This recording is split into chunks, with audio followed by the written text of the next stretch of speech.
So, as everyone saw, our first prototype was white and it had Audi V10 engine. And with this iteration, we moved to Ford. We had to make this decision. Of course, we loved the Audi engine. It wasn't like we didn't like it, so we switched to Ford one. But the problem was that it was impossible to buy them new in Europe. So we had only one of the options, so it's either GM or Ford. So we picked the Ford one, it was newer. It's Gen 4 Coyote engine, so it's pretty nimble, pretty great engine. We're testing it right now.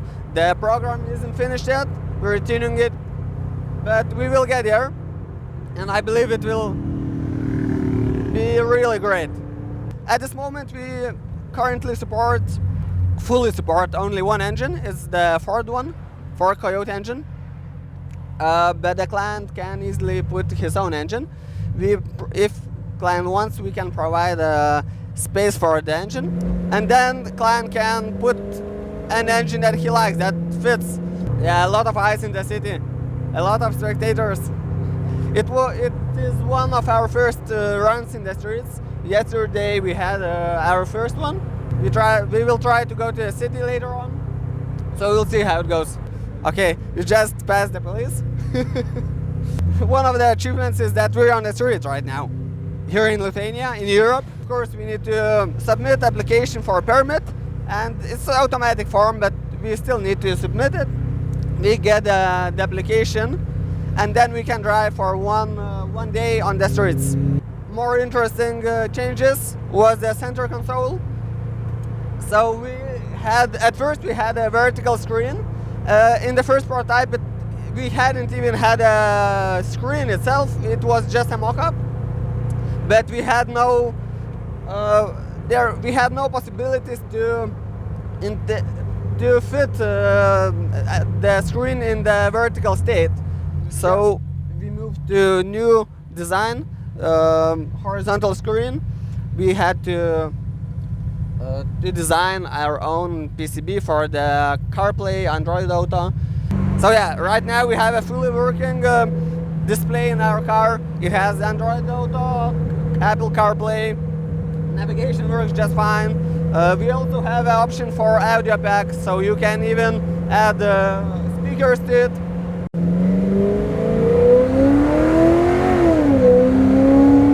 So yeah, that's basically it. We have a 10 button keypad. It is covered with a carbon fiber panel. We also have a AC with a blower.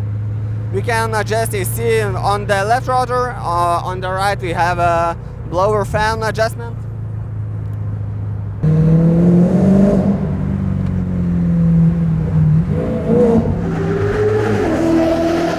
It's a F1 style steering wheel. It has a display.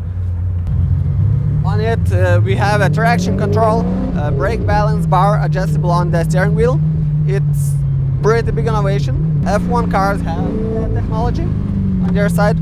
They can adjust brake balance bar on the steering wheel, but we haven't actually found on the market any options to have that.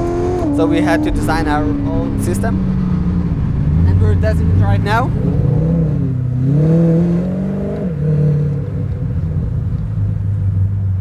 And it looks like it's working fine for this moment, but definitely we will do some more testing. We'll see how it goes.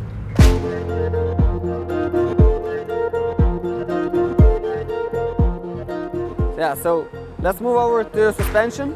Basically, before we had a nitron suspension, now we have a Intrax. We switched supplier because we have a far better communication with the supplier, with the Intrax. We will have testings for full tuning the suspension, so we're really happy about the new suspension upgrade. It also has anti-roll control, so we can, if needed, ditch the anti-roll bar suspension and the links. So we'll save some weight, and also it will be better for us to route the wirings because it's quite a lot of going on in here. We can take a look at the headlights. We switched everything about them. Before we had 2-in-1 projectors. It was high and low beam. So now we have separate ones, and they're from Hella, certified. It will pass all the certification, etc. So it will be way easier. And if you move on to the side mirrors, for example, now they are motorized. They are way bigger than before. You can adjust them from the cockpit, from the driver's side blinkers. They're fully functional and working. Let's move over to taillights. So also brand new rear end of the car. A lot of people were asking us why we changed the rear end of the car, but we had to make this decision because at first we quite liked the LED bar, but we had to ditch the idea because there was just no way for us to certify it. It would be too expensive for us at that time. So we moved to Hella taillights with our custom housings. So that's why we switched over. Also the fog light in the bottom. We can pop up the trunk, the engine bay, so we can look inside. We have a Cobra Jet intake, which is way bigger inlet than stock one. We have 2 separate air boxes with the ram intake air filters. They are sealed, and we get fresh air from these ducts. If you close everything, there are ducts which go through the side of the car, and you get the air filled. The box is filled with the fresh air right over there. So at first we used the Japan Racing, I believe, wheels. Then we designed our own design and we milled our own wheels. Also, we designed and prototyped our custom wiper, mono wiper. It's pantograph wiper, so I can show how it moves. Yeah, center parked with the carbon fiber rods, 3D printed metal parts, mono wiper. So we are quite happy about this upgrade.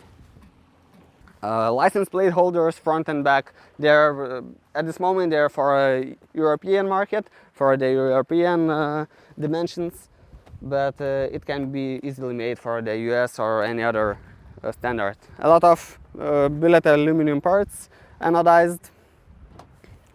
You're happy. So we designed and produced this car here in Europe, in Lithuania, but it's full. We are capable to adjust it to right-hand drive, so you can drive it all over the world. If you want in Europe or USA, you can use a left-hand drive or right-hand drive for UK, Australia. Actually, we will ship to Australia in 1 week. We have a right-hand drive ready. I believe we will show some of the shots in the media a bit later on. Thanks for watching. Here is Rhino RR01.